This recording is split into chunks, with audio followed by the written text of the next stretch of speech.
Hello and welcome to a very special episode of Tools, Talents, and Techniques. I'm your host, Dustin Sutton, and today we have the honor and the privilege of welcoming Mr. T. Dallas Smith to the show. He's a commercial real estate broker, pioneer, if you will, based out of Atlanta, done some of the larger deals in the country over the past few years.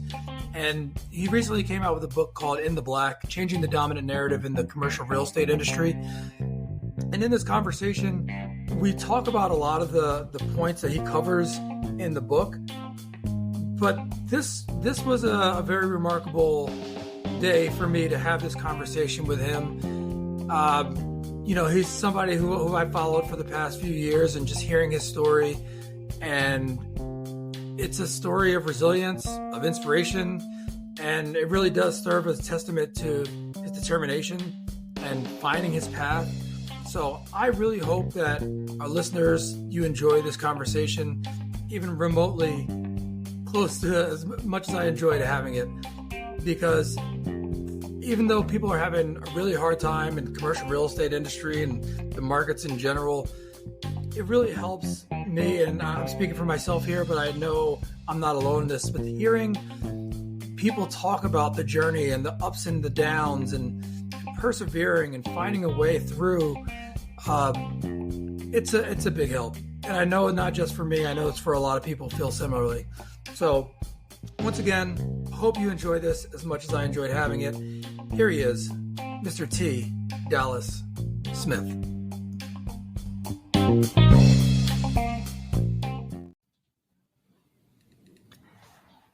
Dallas, I want to start off by saying thank you very much for joining us. Appreciate you being here and sharing your wisdom and your insights and your presence. Man, it's a pleasure to be here. It's a pleasure to be asked. The fact that you're in San Diego makes it even more exciting to me, being a little guy from Atlanta, Georgia. So. You're too humble. Little guy from Atlanta. Okay. So there's a lot that I would love to cover here, and going through your book, In the Black, you cover a lot of information, and there's some things I definitely want to touch on. But before I start going into some of the specific questions that I have of you and your journey, your experience, can you just give the listeners a quick rundown on who you are and how you got started? Sure. So I'm T. Dallas Smith. First name's actually Tanalo Smith, but I'm sure Dustin may ask that question. But I go by T. Dallas Smith. I got into commercial real estate in 1982. A guy by the name of Thomas W. Tift brought me into the real estate business. He just passed a couple of years ago. Miss him dearly. He was 94 years old. Two very unlikely parties coming together. But how it happened was, didn't really know what I wanted to be when I grew up, kind of thing. I just knew I wanted to make a lot of money. And so in 1982, ironically, that happened to be the year Forbes came out with their list. And so the very first time was in 1982, the richest 400 people. And I took an old ledger sheet and I wrote down the richest 400 people by hand, individually. So you had Warren Buffett, investment guy, Omaha, Nebraska, his net worth. Donald Trump, real estate developer, New York City, his net worth. T. Boone Pickens, old man, where he's from, his net worth. So I did that with everybody. And what I realized at the end of those 400, I came away with 4 categories: real estate, investments, oil industry, and technology. And to this day, it's still pretty much the same thing. But, I tell people all the time, Dustin, I'm from Atlanta. I'm Atlanta born, Atlanta bred. When I die, I'll be Atlanta dead. So I wanted to stay in Atlanta. And so investments would have taken me to New York. Oil industry would have taken me to Texas. Technology just wasn't my cup of tea. So it left me with real estate. And then real estate, I didn't want to work on the weekends. So that knocked out residential. So literally I just backed into the industry. And so the next thing was trying to find somebody who knew somebody in the industry. And that's just short version of how I got into this business and hadn't looked back. It's been 41 years ago. Wow. one of the things that I've read in your book, especially when you talk about the timing of when you came to this decision. So you got introduced to convert when you were 19 years old, when you were like, this is what I'm doing. This is what I'm doing. I was a sophomore at Georgia State at 19 years old. Yes. I want to jump forward because this is probably one of the most impactful moments for me. One of many actually in your book. When you had that epiphany with Leonte, and I don't want to tell it all or explain the whole book, but could you walk through that moment when you had that epiphany? Sure. So I've been in the real estate a long time. Even at that time, it was 20 plus years. And I've been the black guy in this industry in this town for a long time. I was the first black broker at Cushman & Wakefield. After I left Mr. Tiff, I went to work for Cushman & Wakefield. That was in 1989. First black broker in the city of Atlanta, which is kind of hard to wrap your head around. This is a black city.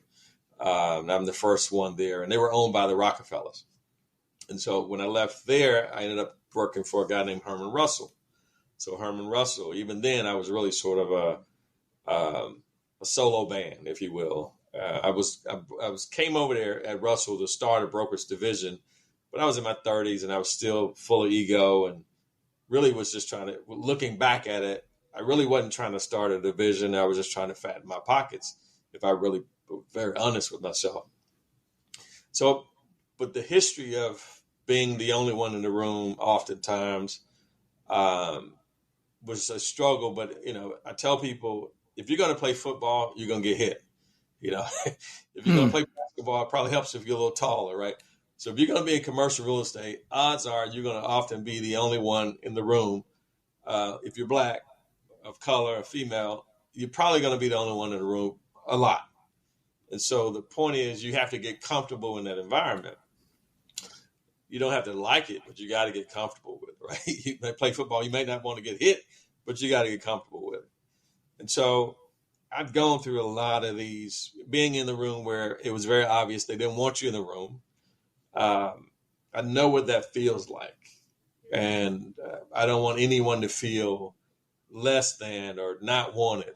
It was just a tough thing. So kind of fast forward, I didn't realize this, but this was sort of my reality, was that, I would get the calls from the white firms. If they interviewed a black person, if they met Dustin Sutton, they often wouldn't hire you, but they'll ask you, have you met Dallas Smith? And so then you would call me and they'd say, well, XYZ company said I ought to give you a call.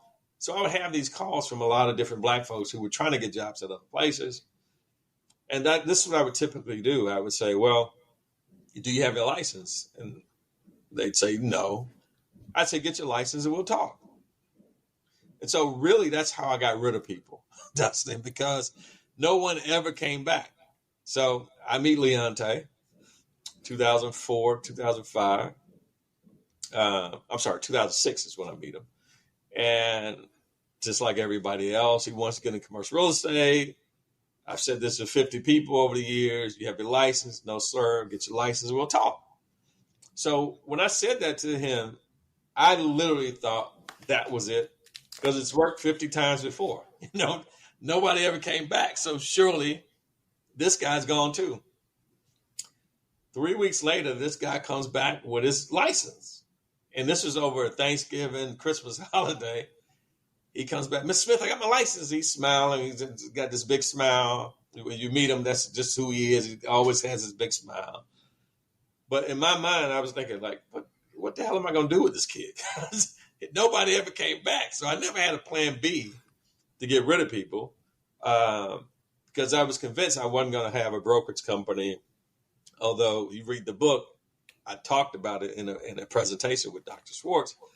But the reality of that happened, I don't think I really wrapped my head around that. And so now in my head, it's Operation Get Rid of Leonte. So for 3 weeks, I had him doing the most ridiculous things. For 2 weeks, I had him doing the most ridiculous things. I mean, he was getting my lunch, going washing my car, walking my dog, going to set the alarm at my house, picking up trash. I mean, all types of things for 2 weeks. And I never talked real estate about it to him. And purposely. I'm going to do this for 2 weeks.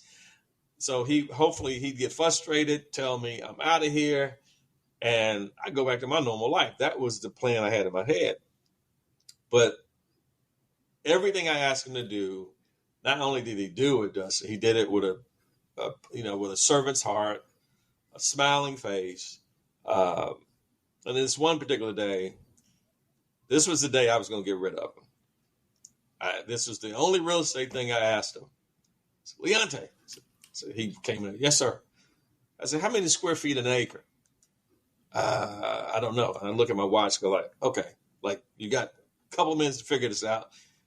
He runs out, comes back, 43,560 square feet. And I go, all right, go get me some coffee. He got it right. Yeah. And right about this same time, this to show you how God works out things, a case of water was being delivered to the office, UPS. And I said, Leonte, can you put the water up? Yes, sir. So he's in a suit and tie and his hands and knees, putting this water up in the cabinet in the lower shelf.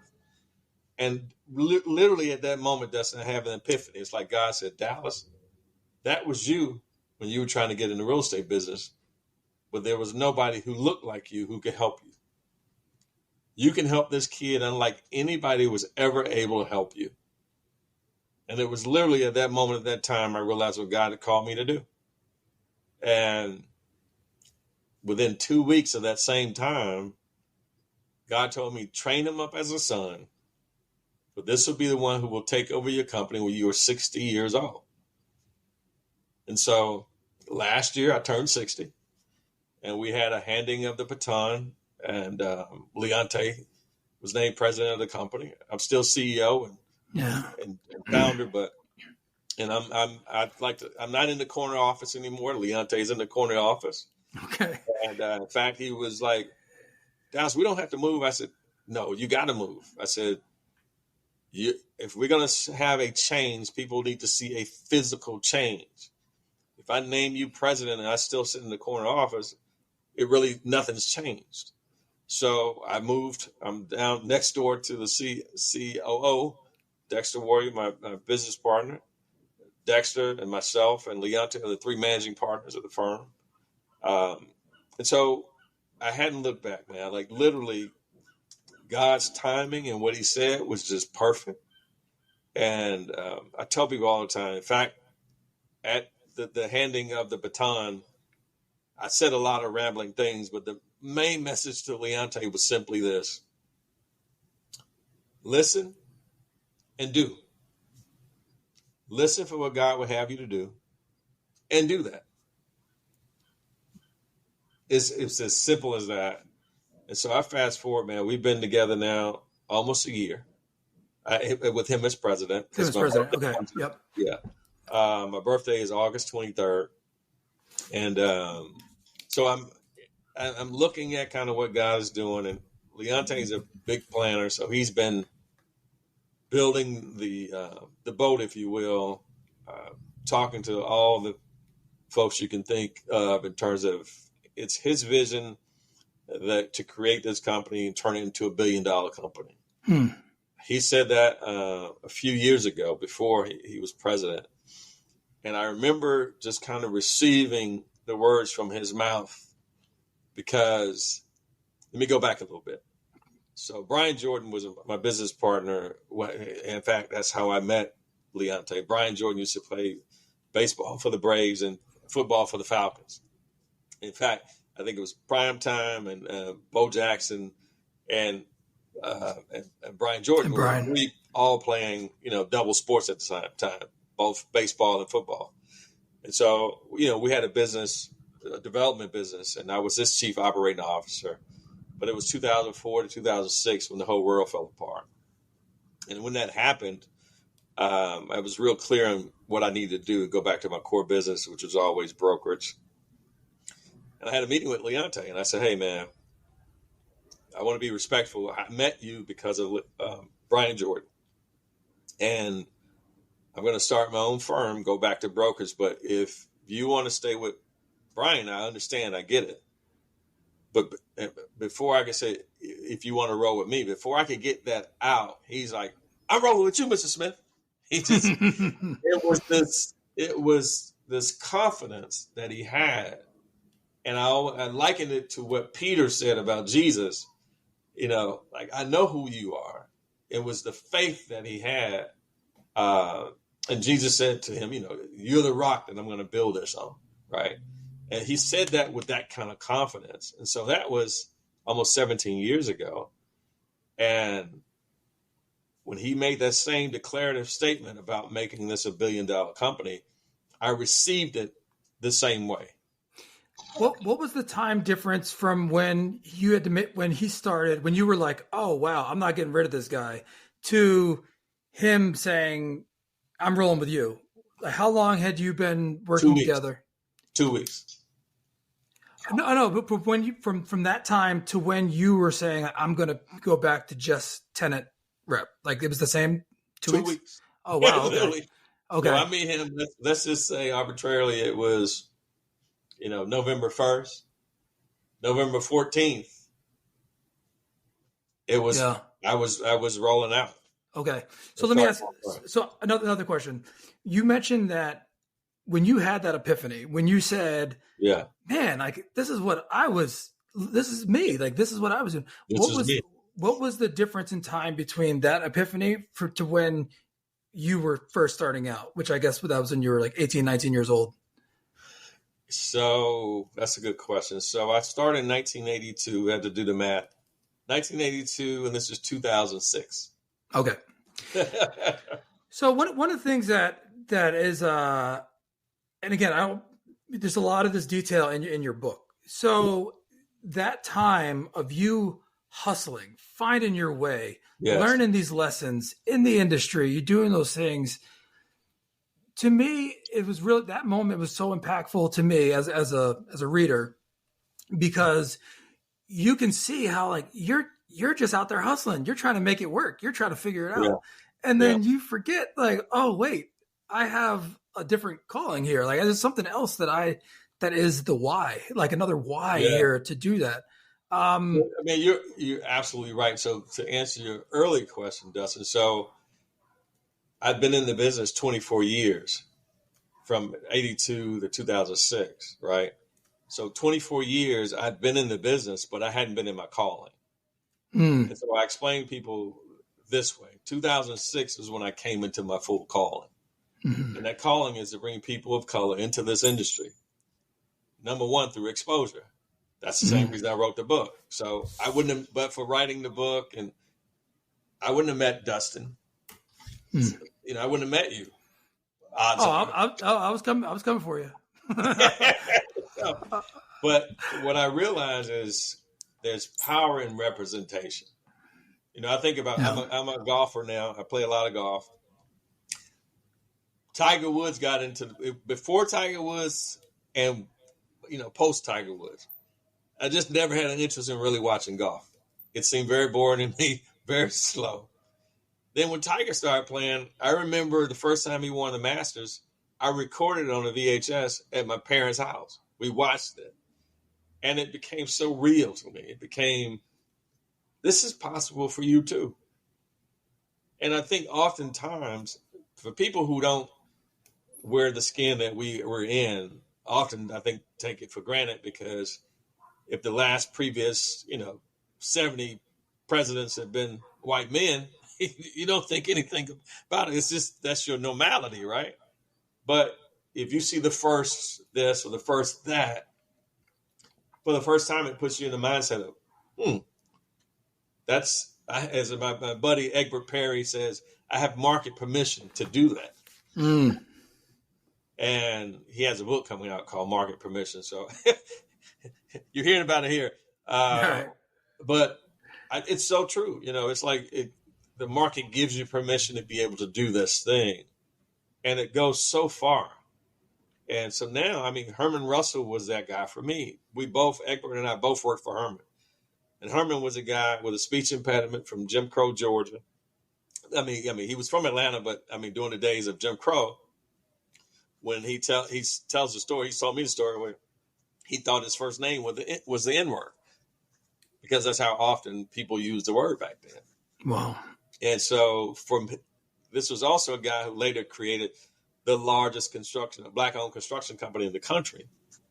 He was on Air Force One in his 40s because he was close to Jimmy Carter, when Jimmy Carter, from governor to president. So here's a guy we saw do these things.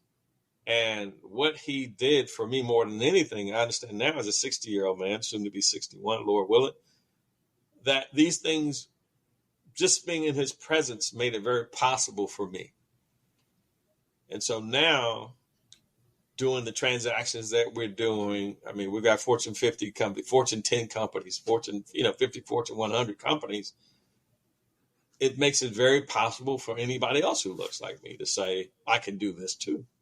Yeah. So I'm extremely excited about what God is doing, what he continues to do, and very proud of a young man called Leonte Benton. And I'm excited. I'm sitting on the sidelines like a lot of people, waiting to see what he brings to the table to make us this billion-dollar company.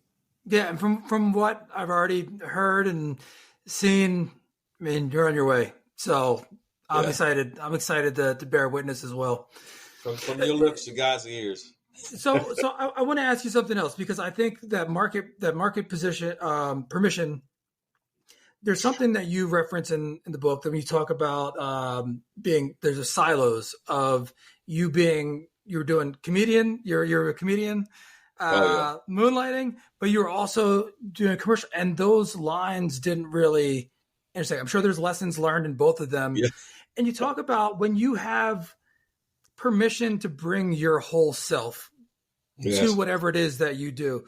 Can you talk a little bit about that, and when, if you ever felt like, oh yeah, no, I'm this and I'm that and I'm that, I'm all of these things. Can you talk a little bit about that? So here I am I'm 26 years old when I'm at Cushman & Wakefield, and I'm the only black broker there, and they're owned by the Rockefeller. So the MO for Cushman at that time, if you didn't come from money, you didn't work at Cushman. I mean, I worked with some Rothschilds, some Rockefellers. I mean, people with names that were different than Smith. And, I grew up my dad drove a taxi and worked at Lockheed. My mom kept kids at the house. So very blue collar family. So the idea of being in a place like that, and in my head, being stereotyped, was something that I did not want to happen. So I knew we had market permission to be a comic, to be funny, but I was here to be a business person and to be taken serious. So in my head, I had to bifurcate these two people. Mm-hmm. I didn't want them to know I was a comedian. And in my comic world, they didn't know I was a real estate guy. In fact, I have a story I don't think I've ever told. I have to tell you the story. So there's a Christian organization called Young Life. And so I was heavily into church, and Young Life used to do programs. And so because I did comedy in the church, that's actually where I started. So the Dennis Pete, who was running Young Life in Atlanta, asked Dallas, "Can you come up and run program?" I said, "What is that?" He said, "Well, you make skits and you get to do comedy." But basically the whole goal was to lead kids to Christ. I said, "Sure, I can do that." So I did Young Life for about 5 years, only as, a program guy. So every time I came to Young Life, I was doing comedy, and basically the whole point was to try to lead kids to Christ. And there was a guy named Harold Milton who used to also come. And Harold was a lawyer. I knew he was a lawyer, but I didn't know what kind of lawyer, he knew me as a comic. I knew him as a lawyer. We were both there kind of ministering to kids. And that was sort of the life. Kind of fast forward, I have an opportunity. I tell the story in the book where I got called in on a deal because they needed color on the deal. So we get the deal done. It happened to be the Georgia lottery. It was 125,000+ square foot deal. And somebody from the States coming over, we're making a big deal out of it. They're going to come over and sign the contract on behalf of the governor and this kind of stuff. I'm in a room with, say, 12 people. I'm the only black person in there, and I'm 12th man down on the deal team. And I don't have my glasses on. And so this person walks in. All I see immediately is that he's a black person getting ready to sign this deal. So I said, oh, okay, I get why you need a color on the deal. Before he got ready to sign it, he stops and goes, is that Dallas Smith? So everybody's like, ah. And he goes, man, that guy is funny. It was Harold Milton. He worked with the governor, and he was the one signing the lease on behalf of the Georgia Lottery, the very first one.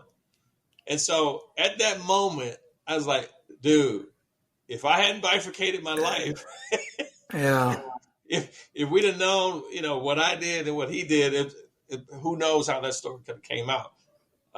But to be a 60-year-old man now who, at a certain point, when I turned 50, Dustin, only way I can say it is the way my dad used to explain it. I knew at 50 I was a grown ass man. Okay. Yeah.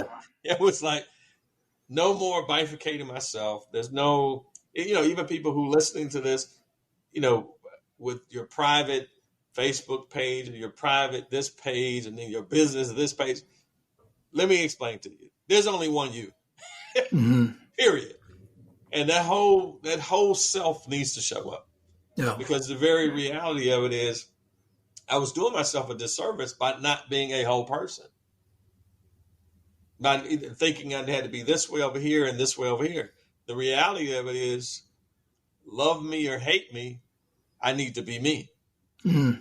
And that's the one thing that I'm so grateful for now. Again, I look now at older people, like my grandmother lived to be in her 90s. And the one thing about her, anything she thought was going to come out of her mouth. So if a young lady showed up with a skirt that she thought was too short, she was going to say, oh, baby, that skirt, that is too short. I mean, and we go, grandma, but as I get older, it's like, what am I holding back for? I'm going to give you my truth for whatever that truth is. Yeah. I think this, there's so many layers here. And I think I had a conversation with somebody, I guess a little over a year ago, and I was talking about a similar concept where I was saying that the circles, the Venn diagram of my life doesn't really overlap, because some of the people I like to say music as don't like the same sports that I like and don't work in my career. And I was just saying that these circles in my life just aren't overlapping. And they said to me, well, have you ever thought that there are no circles, that you're just making circles? And for me, it was such a liberating. It was well, not yet. At first, it was just like a bubble got popped, and I was like, "Wow, you're right." But then digging deeper, it's like, "Well, why are you making these circles?" And it's a protection activity. You're separating these things, but I think acknowledging that and recognizing that is the first step of getting to bring in your whole self. Amen, brother. And I'm at the point now. You're gonna get what you're gonna get from me. Now, because the other thing, when you do that, Dustin, you only leave people two choices. They're either gonna like you or not like you. Hmm. And if they don't like you, you'll be okay. That's not the person that's supposed to be in your sphere anyway. But guess what? If they do meet you and they like you and they're getting 100% of you, odds are you're going to get 100% of them too. So I'm so grateful when I think about the clients that we have. The guy you're talking to here is the same guy that talks to our clients. Yeah. And we have just awesome relationships because they're not meeting a counterfeit Dallas. They're meeting me 100%. I am who I am. Love me or hate me. I am who I am. I'm going to be who I am. And that's such a freedom at this point. So, well, great. Another thing I wanted to ask you about, your journey. And I think you touched on a little bit about, when you're 50, you're like, nope, I've grown. But there's always, from my experience, there's always room for learning, for growth. Absolutely. Is there any process that you have? Because again, a big part of this is tools, talents, and techniques. And yes, you talk a lot in your book about the the different talents that you have, and and some of the techniques. But is there anything like a process that you have for, I guess, gaining more knowledge or your professional or personal growth? So one of the pillars that we have at T. Dallas Smith and Company is always stay green enough to grow. So what that means is you've got to put yourself around circles. There are people who are much smarter than you. So my buddy who I mentioned a minute ago, Egbert Perry, if you don't know who he is, one of the baddest real estate guys around, hell of a developer. His company is called Integral, the Integral Company. So, I mean, when I'm around him, I feel smarter just by being around him. There's another guy named Young Woo, who's a developer out of New York. These are the guys I try to keep in my circle. They're keeping me polished, if you will. There's a scripture that says, iron sharpens iron just as one man sharpens another. But if you're the brightest light in your circle, you need to reach out and get uncomfortable with some folks who are smarter than you, brighter than you. And I think that's within the walls of this company, to always find people who can keep you sharp and to keep yourself in a place where you're staying green enough to grow. Because the minute you stop being green enough to grow, it's called decay, and you die. And so my whole thing is always keep the people around me who are much sharper than me. And I've only named a couple of them, but there's a lot of other people who are a lot sharper than me. And I'm glad to be in the midst of them. And, just the questions. I was just at the Power Network conference just this weekend with George Frazier, who's a hell of a think tank guy. When you think about some of the things that he's written over the years, greatness was in our people. I'm messing up the title of his book, but Click was one. But the idea of getting together a think tank is more and more what we need to do. Eleanor Roosevelt had a saying, I'm paraphrasing it: small minds discuss people, average minds discuss events, but great minds discuss ideas. And so the idea is you ought to keep people around you that keeps you thinking. And that was Denzel Washington. I was at Denzel. That's in the book. I talk about being at Denzel Washington's house. And he's showing this plaque in his yard that had that saying on it. And he hits me. That's the kind of thing we need to do. Just get together from time to time, talk about ideas. And that just sparked the thing with me. So the minute I got back into Atlanta, the first person I called was Egbert Perry.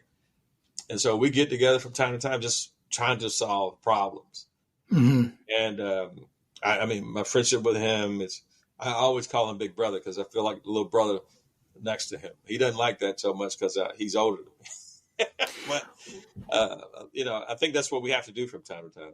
Well, from time to time, I say more than from time to time.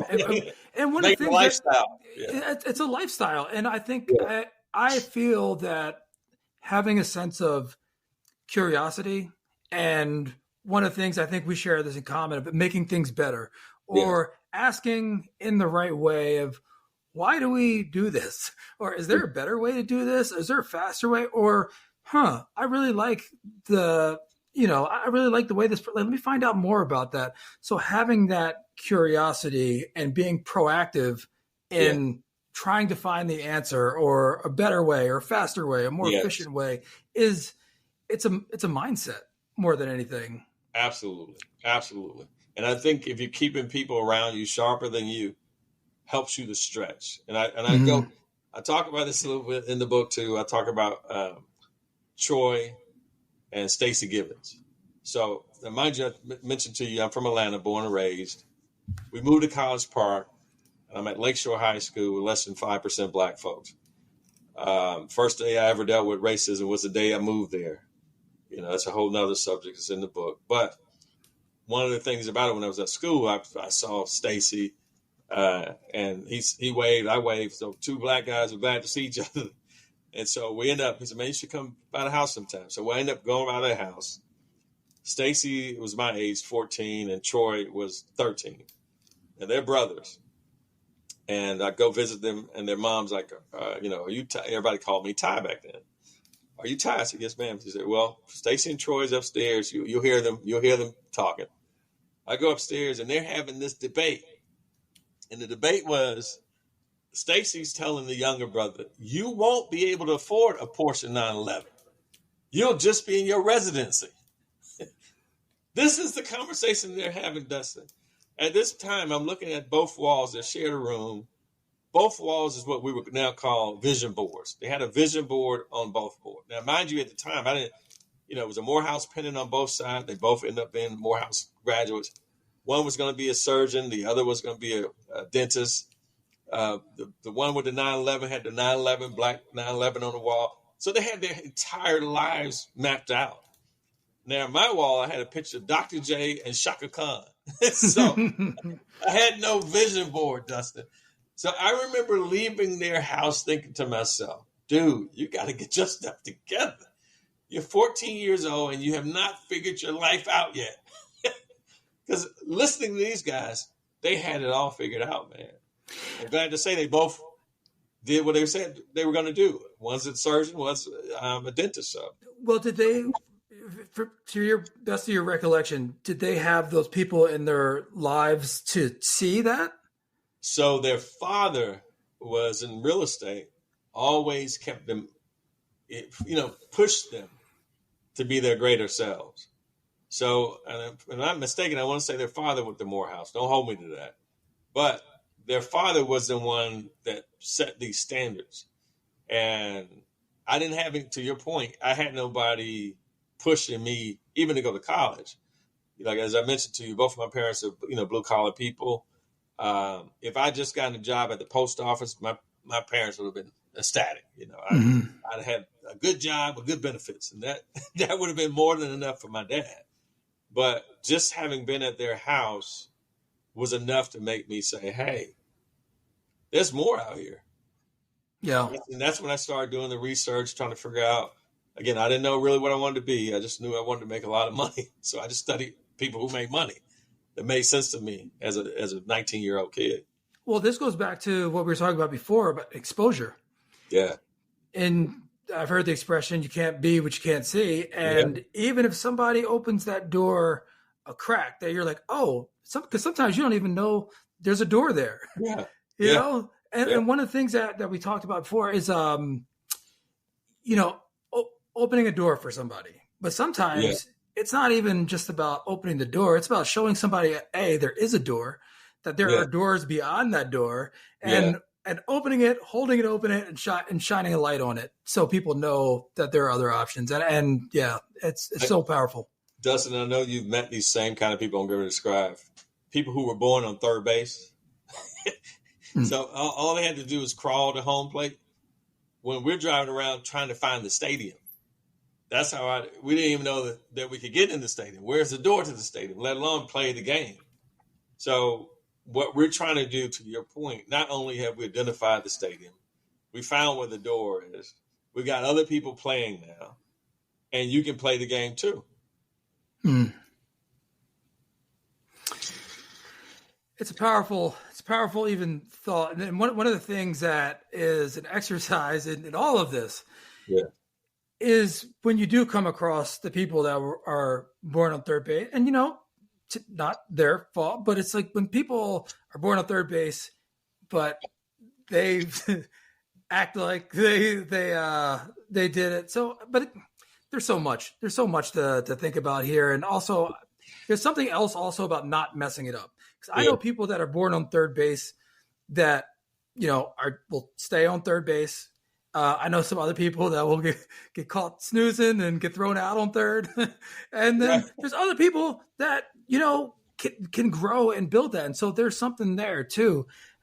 It's just a whole lot to think about and digest. But then also I think one of the things that I really want to touch on with you is how to maintain a sense of balance, like how to not become cynical, how not to become negative in a way as you're fighting the uphill battle. Yeah. I look at it this way. When I even think about the kids are the ones who were born on third base, right? So let's take Henry Ford, for example. Henry wasn't born on third base. So he created this thing, the phrase out of the mud, if you will. but he had that drive. Like there's a commonality between people who are successful, particularly I think from the founders. When I think about Bill Gates being in the garage, or Zuckerberg being in, you think about where these guys started. What did they have in common? And I think about Dr. Schwartz, who wrote the book The Magic of Thinking Big, who was a professor of mine. He described it as it. You have it. And a lot of these people have it. And I'd say it is the drive. Some of us say that dog, you got to go at it. So I've had that since I was an 8-year-old kid. It was birthed really from my mother. My mother was the one who said, Ty, you ought to go ask the Flanagans if you can cut their grass. And the only question that came out of my mouth was, how much should I charge? This is the mind of an 8-year-old that tells me, kid, you had it. And so I ran next door. They hired me and paid me in 5 silver coins, silver dollars. I actually have my first silver dollar hanging in my office. So I say that to say there's certain people, despite the race, despite what neighborhood they grew up in, they just have it. Yeah. And you give me somebody who has it, like Leonte, just had it, period. He was not going to allow me to, have him do all this ridiculous stuff and still not get the knowledge that he wanted to get from me. Yeah. And so when you have it, and if you say, hey, I don't know if I have it or not. I've heard a good thing about that. Like if you don't know what it is, you probably don't have it. Yeah, exactly. If you have to ask, you don't have it. But so that person who's not going to be stopped, got to tell people, and I say this in my book, I don't care if it's a mountain in front of you, a moat or whatever. I was going to figure out how to get through this, how to get around it. And I never really took it personal in terms of things that people did with me or how they handled me. I just, in my head, I thought to myself, you just don't know me. My job is to make sure that you get to know me. And the whole you. I think that now that that's fantastic. Absolutely. And that may take time. I mean, I've had people, I can't say those names, but I've had people who were definitely not only blocked the door, but they put the padlocks up and put 2x4s across, nailed them shut to make sure that I never got in the door. Fast forward 41 years later, a lot of these same people are telling my people, oh, Dallas and I have been close for years. We've been buddies a long time. Never had water, never shared a glass of water with the people. So people will rewrite their story to include themselves in it, which is so funny to me. But it takes me back to my original premise. You just don't know me yet. So my job is to get to where I know God is calling me to be. And if I do that, you got one or two places. You're going to get on board with me, or you're going to attempt to still try to, stop everything, but only to your own detriment. I don't have to fight my battles. He'll fight them for me. And when you think about sometimes when you're up against challenges, obstacles, however you want to phrase that, is there? And I know you're a man of the book. Do you consciously separate that moment from your reaction? Does that make sense? Okay, I'm trying to think of the best way to say this. Sometimes when you're up against a challenge, you're like, oh, okay, I have it. I'm going to get over this, whatever. But is there anything in your mind that the way you look at things, is it just reactionary now? Or do you still have to pause sometimes to say, okay, don't do this, but like think about this before you take the next steps? I'll give you one example. I talk about this in my book. I was in New York City at the first C5 conference for the National Association of Realtors. And we're talking about the lack of diversity in this kind of on panel. I'm on a panel with Mitch Rudin, who I think is a great guy. He's the CEO of Savills, which is a large $1 billion plus real estate firm here in the States. And there was a question that came with time of the Q&A. There was a question that came out of the audience. And this was the question. Dallas, I hired a colored guy once. This is in 2021.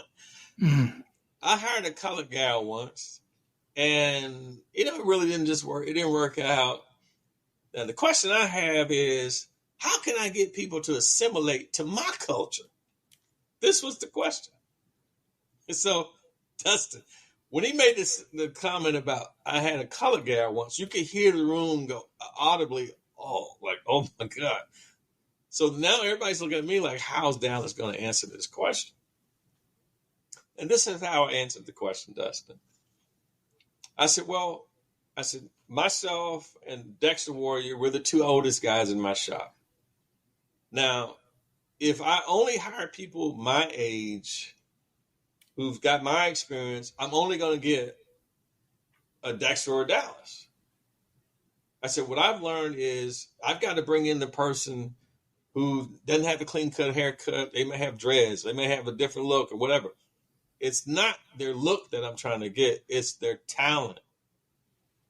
And so the next time you are confronted with something like this, what I would ask you to say is consider them as a person that may come to you and help change your organization. And he said, oh, thank you, Dallas, and sat down. Now, why did I take that approach? I took that approach because if I address the racism that was embedded in the question, he may not hear me. So it becomes a you versus them immediately versus let me get to really the question. The real question is, how do I change and become a better organization? And I challenge it by don't try to get everybody who's just like you. And the places, received it and clapped. And I think as you get older, wisdom should kick in. But also, my parents always raised me in a way to look for the good in people. Even when they're being evil or mean, to look for the good in people, because there's good in people. And I've chosen to look for that, to get to know people. I have some of the most, if you look at my friends, Dustin, you'd be like, okay, how did that happen? Because I connected with that person in some form or fashion. I've got 3 daughters. They may have 3 daughters. I started a business from nothing. They started a business from nothing. They grew up on this side of town. I grew up on that side of town. I find for things that will connect us. That's always my ground zero. I'm looking for things that connect us, not things that separate us. And I don't care who you are. You might be wearing a Klan outfit. I'm still going to try to find something that, you got the same shoes I have. I have those shoes too. I'm going to find a way to connect us. And over time, those things, people change. Those things work. And the ones that don't change or don't work, they're not supposed to be in your circle at all. And that's because they fired themselves. It wasn't because you fired them.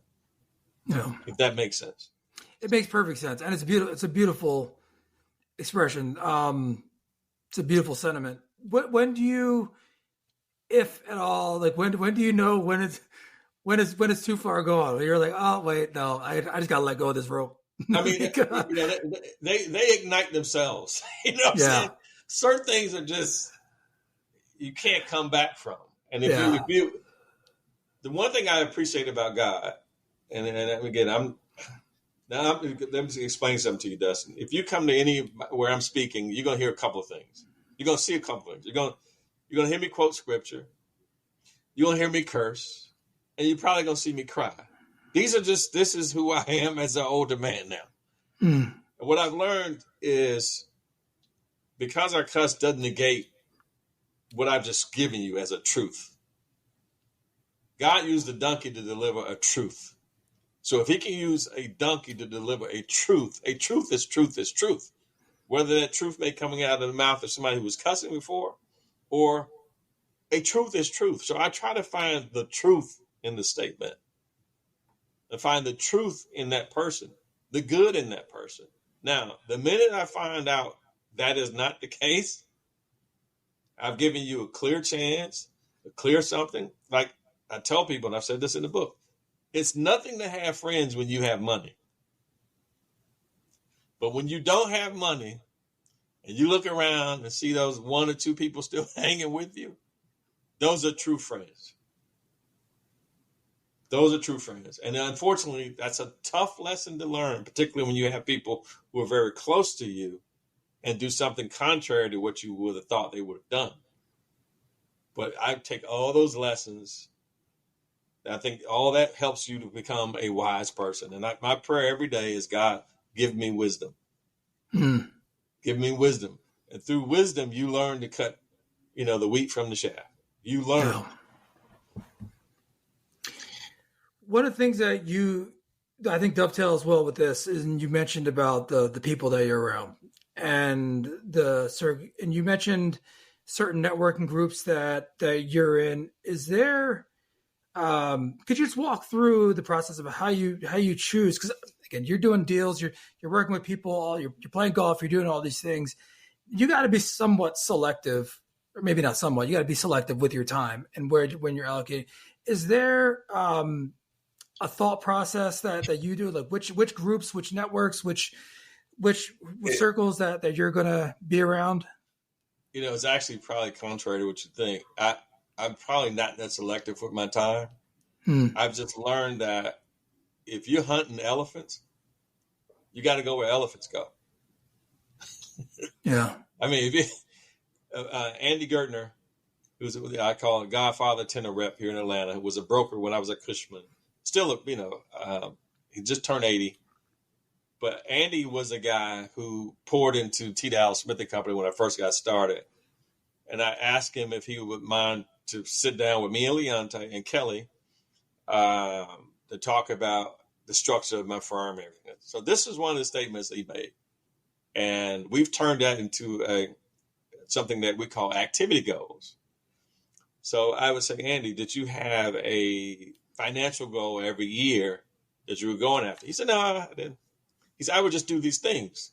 I was like, what things do you do? He said, well, like, I'm just using this example. Like maybe on Mondays and Wednesdays, I'd go to Capitol Grill. Tuesdays and Thursdays, I'd be at Ansley Golf Club, and I'd be at this other, maybe the Ritz-Carlton another day. And then he said, I would do these. I said, so you had activities? Yeah. So we reduced that to paper. So every year we do something that we call activity goals. A simple activity goal may be the concept of owning a restaurant. Not where you actually own the restaurant, but you go there so much that people think you own the restaurant and that you always tip the valet guys, so they park you up front. So this was something I got from Andy. I've been doing it for 20 plus years now. But so the Ritz-Carlton downtown is my restaurant. So in downtown Atlanta. So when you go there, when I pull up in the valet, they already got me. They, the captains, they've got me. Hey, Dallas, and I come out 95% of the time. My car is going to be, whether it's a pickup truck or whatever, it's going to be parked up front in front of the Bentley. And so when I come out, when everybody else is waiting on their car, everybody's looking like they go, oh no, they pulled my truck up already, and I'm gone. This was the thing Andy said. When you leave, people go, who was that guy? Very simple. And, $20 tip to the valet. It's not that you're really paying the valet. You're paying that $20 for advertisement. Wow, yeah. So a simple technique like that is something that we've used and I continue to use. And by the way, I love that restaurant. There's other places that, from being selective with the time, why do I go to Ritz-Carlton? Because that's where elephants go. It may be the St. Regis for you. Or it may be, but you got to go where the elephants go. So if you're hunting chipmunks, you're going to go where the chipmunks go. But if you're hunting elephants, you better go where the elephants go. Go to the conferences. Go to the places where you're going to meet elephants. Otherwise, you're going to always kind of be where you are. And so that's another thing about when you did comedy. When you do comedy, it's probably the thing I would recommend every business person do. Why? Because when you're up there with just a microphone and a spotlight and you got 3 minutes to make people laugh, you hone in really quickly what your messaging ought to be. It's nothing like it, man. Yeah. But it's also nothing like when it lands, that thing you've working, when it lands, oh, Dustin, there's no feeling like it. Yeah. But now it's the same thing when we're pitching business. I'm just telling you, if you're coming behind us, we're not your typical PowerPoint. That's not us. It's not what we do. When we come in, we have a messaging together in terms of what we're going to do and how we're going to do it for that company. And it's real. I'm telling you, it's hard to come behind a company. That's all I'll tell you. Yeah. It's Well, because you have to be quick with it. You have to be sharp. You have to be fast on your feet. Answer those questions they hadn't even asked you yet. And be sincere about it. It's not, you're not placating just to try to get people's business. That's not what you're doing. You're really trying to get to the place to help them with what the problem they have. And I tell people, I'm in the business of solving real estate problems. That's the business we're ultimately in. well, early on in the book, you're talking about your journey, and you mentioned the difference between Professor Schwartz and Professor Stanley, I believe it was. Yeah. And you talk about the difference, right? And you juxtapose the two, and you come out of one with these tools of like, oh yeah, this is how I operate. This is how you do it. And then you go to the other one, you're like, oh, wait a minute. There's a total different way to do this.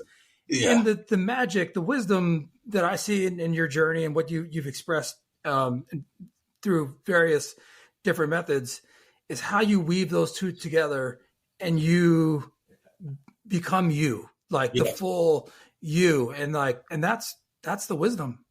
That's the wisdom. Dr. Schwartz, who you're alluding to, wrote the book, The Magic of Thinking Big. His thing was big, big, big, big, big. And then Tom Stanley, who wrote the book, The Millionaire Next Door, was really small, small, small. His thing was the average millionaire owned a home that was $250,000 and lived in a typical neighborhood. Drove a pickup truck, a Ford F-150. So they were very different. And so I was trying to bring Schwartz to Stanley's class. That didn't work. I had to learn really quickly to change things. And I'm so grateful for the lesson I got from both of them. You don't have to be an either or. You can be both. But ultimately, who is going to make you the better you?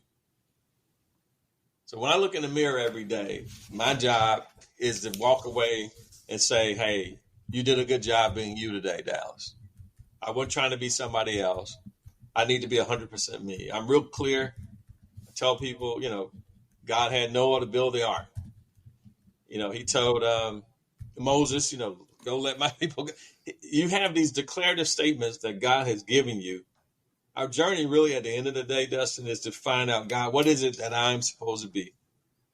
Why was I birthed? Why am I on this planet?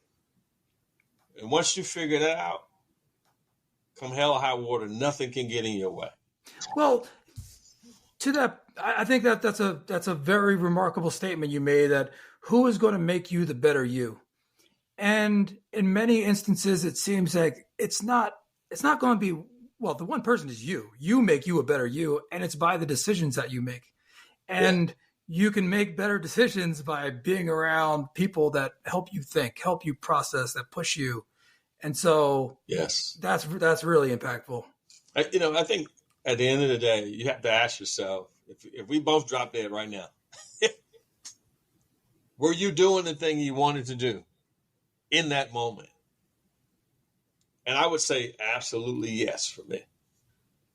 I tell people the idea of retirement is, when Leonte became president of the company, people's assumption was that I retired.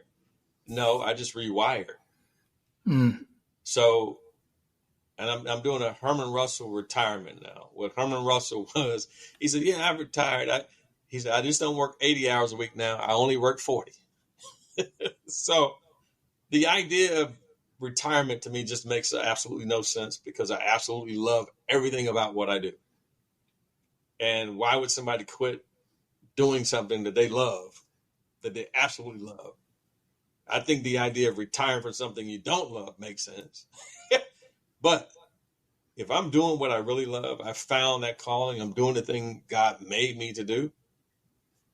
Dude, if they find me on the keyboard dead here, you'll say, all right, Dallas went out the way, wanted to go out. Maybe I'm in bed sleep the night before you come to work. But you're gonna find me doing the business. You're gonna find me doing the business of what I'm supposed to be doing, period. Yeah. And the way that you've crafted this to your why and the skills that you bring that I've seen you do and the deals that you're doing, I mean, that's one thing, right? And it's remarkable. Very impressed and proud of you for everything you're doing. But the other things that I see you doing and providing that exposure, helping people in their journey, being so open with your time and resources to help people get to where they want to get. It's I've used this word a lot here, but it's remarkable. Well, I appreciate it, Dustin. I mean, I think about one of the questions I asked you earlier. I was like, man, how did you even find me? Because I'm always, but for me, what your answer was confirmation to what God said to me. When I started this firm, he gave me one word. When I started the business, he gave me one word. That word was exposure. I was like, well, how am I going to pay my house note? How am I going to pay because I had no money. I'd lost everything. And the only word I got from him was exposure. And so we fast forward in 2023, having started this business in 2007, March 2007. The way I met you is through exposure. Somebody told you about me. You heard something. The thing that God said was going to be the key has been the key and is the key. And so my job is to continue to do the work. You know, somebody said the ministry of CRE. I was speaking in Dallas, Texas, and the guy said, Dallas, continue. He sent me a very nice note.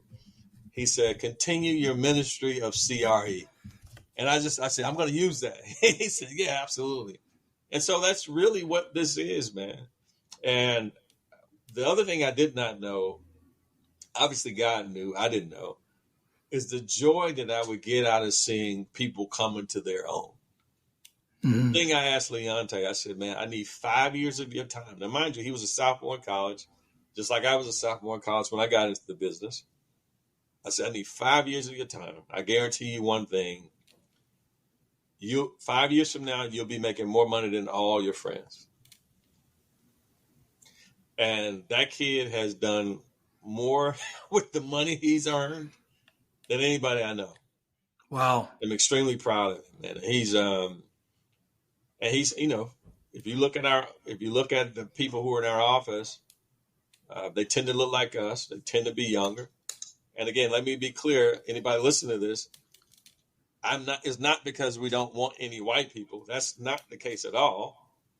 In fact, I would tell you, anybody who's been treated less than, that's people of all ilk have been treated less than. We're firm for you. The reality of it is white people tend to have a lot more options and a lot of other places to go work than just that T. Dallas Smith and Company. But we're wide open for anybody with a good heart that wants to work hard, that has it, that won't be blocked by any mountain in their way. Call me. Connect with me on LinkedIn, T. Dallas Smith. Send me messages. Dustin knows that's how we initially connected. So my job is to make myself available for everybody until God says otherwise. I'm going to, in the show notes for this, I will have a link to your profile, to your company's profile, also your book, In the Black, which is, I know, running up the chart. So congratulations on that success as well. But more than anything, I just want to say thank you for everything that you're doing and how you're doing it. Just extremely impressed, and I look forward to remaining in touch and supporting you in any way I can. Dustin, likewise, and I look forward to meeting you one day soon, my friend. We'll make it happen. It sounds like a date on the golf course is due. Hey, let's make it happen. Let's make it happen. All right.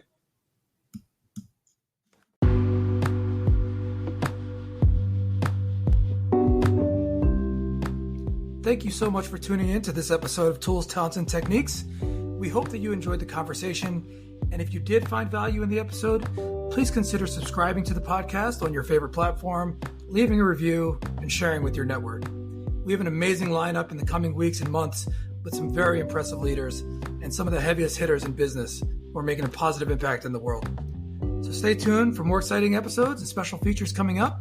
We appreciate your ongoing support and look forward to welcoming you back next time on Tools, Talents, and Techniques.